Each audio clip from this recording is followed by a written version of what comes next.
Jadi pulang karena motor saya dirampas oleh polisi. Nah, dianggap, disangka dia motor. Itu jawabannya. Jadi tidak pulang itu dari Juli sampai Agustus itu kan. Nah, ada nih chatnya. Nih. Ya. Ini kan nih.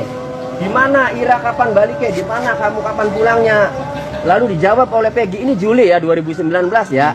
Ini Juli 2019. 2016, Pak. Ya, sorry. Juli 2016 ya, 29 Juli 2016. Ini di mana Ira kapan baliknya? Di mana kamu kapan pulangnya? Dijawab oleh Peggy ya. Kita lagi di Bandung tuh ya, 29 Juli 2016 ya. Kita lagi di Bandung. Kok Rabu kita balik, nanti Rabu saya pulang. Nah, lalu dijawab lagi, Ira baliknya kapan kok? Mungkin bahasa gaul kok. Iya, bahasa teman. Nah, dia jawab Polo, dia dipanggil Polo. Polo, motor kita dirampas ning polisi ya. 1 September 2016. Motor kita dirampas ning polisi. Motor saya dirampas oleh polisi. Disangka geng motor. Kita eget jadi buronan. Mohon maaf ya, kirik itu bahasa guyonan lah ya. Anjing gitu kan. Nah, mohon maaf. Nah, jadi artinya ini dia menjadi buronan itu ya emosi gara-gara tidak tahu apa-apa. Kemudian dilanjut sama dia ya. Nah, kemudian Ira balik kapan? Soblok kalau dia kan. Kamu balik kapan? Nah, ada nih Peggy menjawab masih 1 September ya. Rencananya sih minggu depan. Tapi kita belum bisa balik Polo soalnya hari kita balik engkau pasti manjing sel kata dia kan. Karena anggapnya itu geng motor itu ditahan nanti kan. Nah, kemudian kenanya ini ngendi, maksudnya tuh dirampasnya di mana motornya kan kata dia kan. Dia jawab, polisi marani ning umahe kita, polisinya datang ke rumah saya padahal kita lagi kerja di Bandung, padahal saya lagi kerja di Bandung. Beli weruh masalah apa-apa, tidak tahu masalah apa-apa. Duh, kata Peggy kan. Tapi batur kita malah nyebut namanya kita. Tapi teman saya ya malah menyebut nama saya itu. Jadi memang sedang di Bandung dan malah disebut tuh denger kan. Karena habis digerebek itu dapat kabar kan gitu. Nah, terus kata dia, ya wis Irae aja wedi on balik, tinggal balik baik. Kandaran beli salah, kejadian malam minggu paling. Kata dia ya sudah jangan takut. Balik saja kan. Toh kan tidak salah, kejadian malam minggu paling. Dijawab lagi oleh Peggy masih 1 September.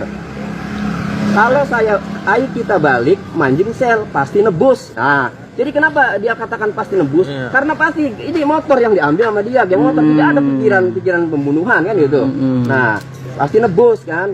Kita beli duit, ya, saya tidak punya uang. Nah, sumpah kita pusing Polo. Nah, terus Peggy nanya ke dia, ke Dede, emang lagi malming, anak kejadian apa?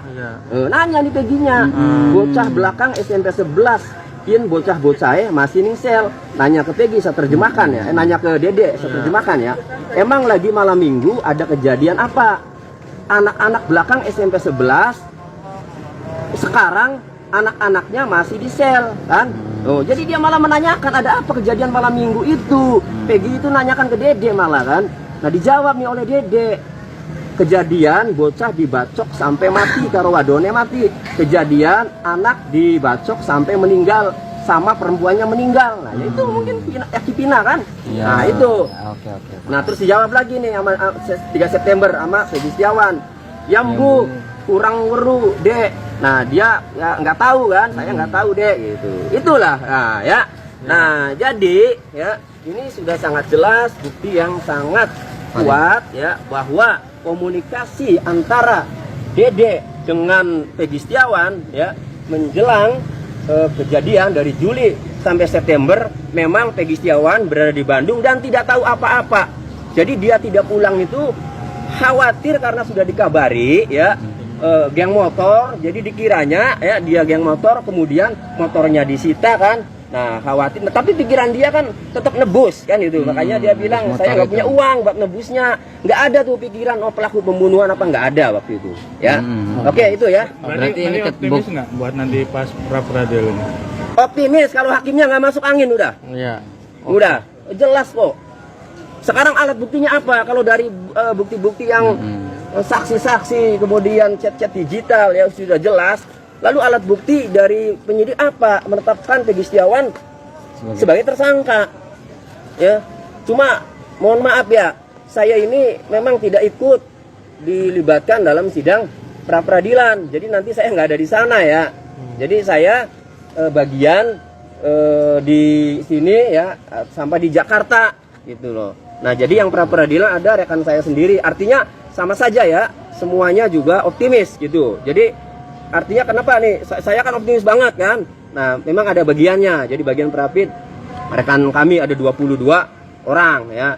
Untuk saya memang tidak masuk karena ditugasi oleh ketua koordinator advokat, koordinator penasihat hukum Peggy Setiawan. Saya tidak dimasukkan di Prapid, jadi saya di bagian di luar Prapid. Nanti kecuali ya sampai sidang pokok perkara, kalau Prapidnya misalnya ya tidak dikabulkan sampai pokok perkara, saya pasti ikut sidang.